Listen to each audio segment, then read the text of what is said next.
1.6 MPI, 3 ZZ-Fe 110 horsepower, 1.8 MPI, 1 ZZ-Fe 129 horsepower. Most often, the second-generation Toyota Avensis is found with a 1.8-liter engine. This is a motor with the designation 1 ZZ-Fe. Unlike any of its predecessors, it is not conditionally eternal and completely unpretentious. Due to unsuccessful pistons, oil was consumed straight from the assembly line. Toyota engineers improved and updated the pistons 13,101 to 22,142. They announced victory over the oil appetite in the 2006 model year, but slowly continued to work on it until 2013. On out-of-warranty machines during major repairs, owners either installed improved pistons or drilled holes for oil drainage in the pistons of the first sample, and today it is not so rare for 1 ZZ-Fe engines to burn oil along with fuel. Therefore, when buying a 1.8-liter Toyota Avensis, you should give it a good gas and check whether the engine is spitting out oil through the exhaust. By the way, oil can easily get into the cylinders through the valve seals, otherwise everything is not so sad. Yes, the 1 ZZ-Fe engine is disposable. There are no repair sizes. The lightweight light alloy cylinder block readily deforms when overheated. The timing chain serves very differently. It can last 300,000 kilometers, although the first rustling sounds on some engines appeared after a mileage of 150,000 kilometers. An Avensis with a 1.6-liter engine is very rare. It differs from the 1.8-liter in that the pistons have a shorter stroke, and it does not consume oil as quickly. 2.0 D4 1 US FSE 147 horsepower, 2.4 D4 2 US FSE 163 horsepower. The older gasoline 4s under the hood of the Avensis wear the D4 logo, but this is not about diesel, but about direct fuel injection. Although Toyota engineers were not pioneers in this injection technology, they managed to make a completely reliable system. If owners of direct injection Avensis refueled at trusted places, then the injectors, fuel injection pump, and fuel pressure sensor in the rail can easily last for 300,000 kilometers or more. Yes, there are ardent opponents of FSE engines in these cars, but by and large, nothing terrible or expensive happens to them. These engines, especially the 2-liter one, were surprised long ago by the tearing off of threads in the cylinder block for the cylinder head bolts, but all this is largely a thing of the past. If you change the oil every 10,000 kilometers or more often, then Toyota direct injection aspirated engines can easily run 500,000 km. The throttle must be kept clean so that the engine goes into lean mode. It may be necessary to clean the crankcase ventilation system and replace the valve. But the swirl flaps serve completely without problems, except that the control electric vacuum valve may fail. 4 lambda probes are a scary number and surprisingly last a long time. Usually they have to be changed one at a time. The bushing timing chain is capable of traveling the same 500,000 kilometers and even more. It all depends on the service. If you skimp on oil, series engines may rustle the pistons due to exhaustion on the cylinders. 2.0 D4D 1 CD FTV 115 horsepower, 2.0 D4D 180 FTV 126 horsepower, 2.2 D4D 280 FTV 149 horsepower, 2.2 D4D 280 FHV 177 horsepower. There are quite a few diesel Avensis driving on our roads. All of them came from Europe. Common rail motor from Denso. Pre-restyling cars are equipped with a 115 horsepower 1 CD engine, and restyled cars are equipped with several variants of AD series engines. We have reviews of these engines. The 1 CD motor has a cast iron cylinder block and a timing belt drive. There are simply no serial mechanical problems with this engine. At one time at the turn of 2010, when injectors and injection pumps failed due to poor quality diesel fuel, owners spent thousands of dollars to put the fuel system in order. This is a Denso specificity. Back then it was impossible to repair injectors and fuel injection pumps. You almost always had to buy only new parts. But literally all 1 CD motors survived until 2023 and are doing well. AD turbo diesels are Toyota's latest turbodiesel 4s. These engines turned out to be extremely unsuccessful. Literally every one of them was replaced under warranty. The problem was a defective cylinder head gasket. It all ended with gases leaking from the cylinders into the cooling system. The gases brought with them soot, black traces of which appeared in the expansion tank. By the 2009 model year, Toyota seemed to have solved this problem with AD diesels, but newer engines are also capable of blowing out the cylinder head gasket. They also tend to waste oil due to bad piston rings. And the most powerful 177 horsepower version with the DCAT logo caused extremely expensive troubles with its advanced and unreliable exhaust gas converters. But in general, if we talk about AD series diesel engines, if they have run 200,000 kilometers, they will continue to run.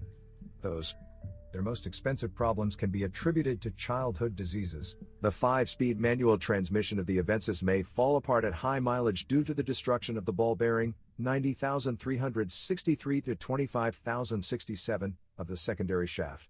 First, this bearing creates a hum, and then falls apart. In general, on later cars the mechanical transmission was improved, it received improved bearings.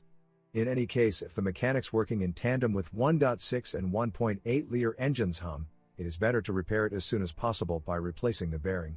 The original one costs about $30. Also, the mechanics on the Avensis sometimes require replacing the seals. The pre-restyling diesel Avensis has a different 5-speed mechanics, and another problem: the fifth gears are falling apart. This is a design flaw. The engagement area of the gear teeth of this transmission is too small.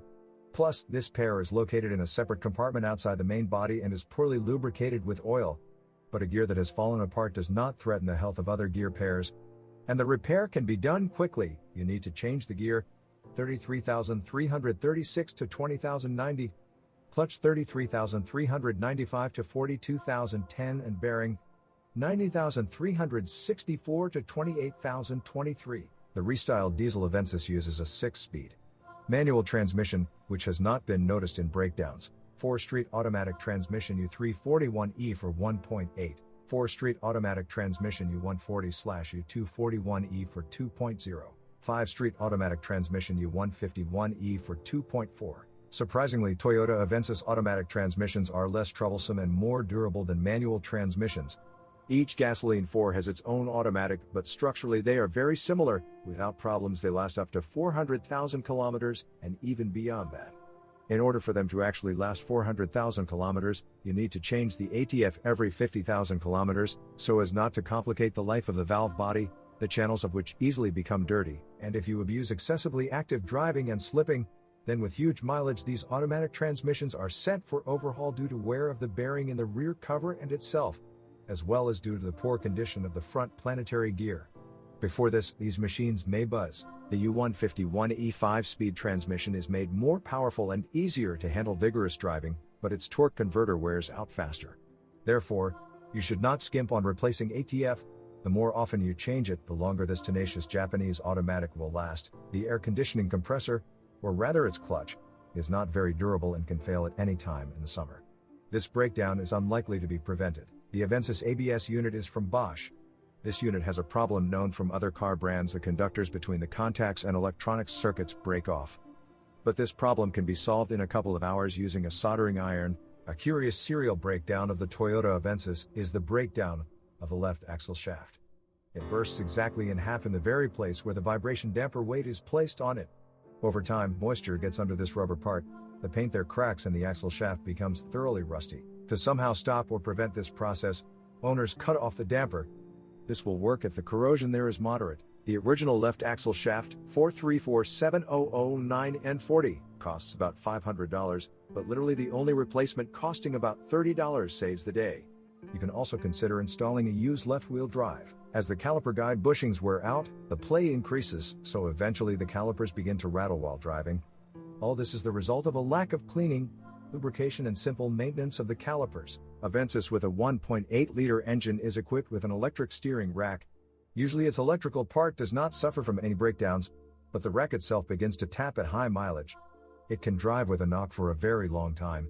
It is completely repairable, so the sooner you replace its bushings and adjust it, the cheaper the repair will be. The hydraulic steering rack on other versions often leaks both through the hoses and through its seals. Its power steering pump quickly fails when running on minimally contaminated fluid. It has been noticed that if you change the fluid every 2 to 3 years, filling in low viscosity compounds, then there will be no problems with the pump for a long time. The front suspension of the Toyota Avensis is robust and durable. Stabilizer struts and bushings last 150,000 kilometers. Original stabilizer links, 48,820 to 47,010, can be purchased for $20, bushings, 48,815 to 02110, for $5. Everything else in the front easily lasts more than 200,000 kilometers. The ball joints are attached to the levers with threaded connections, so they are easy to change. Original balls 43,330 to 09210 costs $60. Original front control arm silent blocks are not sold. The cost of levers, 48,069 to 05070, reaches $140. Replacements are sold for $40, and non-original silent blocks are also available for sale. The front wheel bearings 90,080 to 36,087 first started to hum at 100,000 kilometers. The original ones cost about $30. The engineers were too clever with the rear suspension. Formally, its design resembles McPherson struts, but the number of silent blocks here is off the charts. 3 at the lower guide arm, 2 at the upper. Plus a transverse rod, reminiscent of a steering rod. It also has a silent block plus a tip. In general, when the total play of all rear wheel suspension joints accumulates, the handling of the Avensis becomes unpleasant. Nothing knocks, but the car becomes nimble. Therefore, monitoring the condition of the rear suspension and adjusting the angles of the rear wheels is necessary every 6 months. Rear links 48,704 to 05030 are priced at $90. Lower silent blocks 48,725 to 05090, $30. There are 6 of them for the entire suspension. Upper control arms 48,770 to 21,011, $170. But there are replacements from $30 and silent blocks for them separately. Toyota Avensis pleasantly surprises with the quality of body paint and the anti-corrosion resistance of the metal. Painted panels rust very reluctantly, but the bottom of these cars today is often heavily corroded. At the rear, the niche for the spare wheel, side members, cross member and rear wheel arches are seriously rusting. Often the corrosion there is too strong, and it is useless to cover it with a barrier anti-corrosive. Corrosion develops less intensely from below on the thresholds. There are also cases when corrosion appears under the mats in the front part of the cabin. This occurs due to the fact that the tube through which condensate from the air conditioner evaporator flows to the street is clogged. Over time, corrosion affects the windshield frame, i.e. the edge on which the glue is applied rusts. This is detected not only by the swelling of the paint on the front edge of the roof, but also by the fall of water into the cabin when the connection between the windshield and the body ceases to be airtight. This problem with the windshield frame also happens on Avensis cars, on which the glass was once replaced, and when removing the glue, the paint underneath was scratched.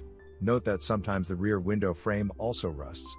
In severe frosts, the adhesive layer under the rear window sometimes cracks. In general, with an outwardly beautiful body without bugs, the Avensis can hide unpleasant areas of corrosion. The Avensis was equipped with both halogen and xenon headlights.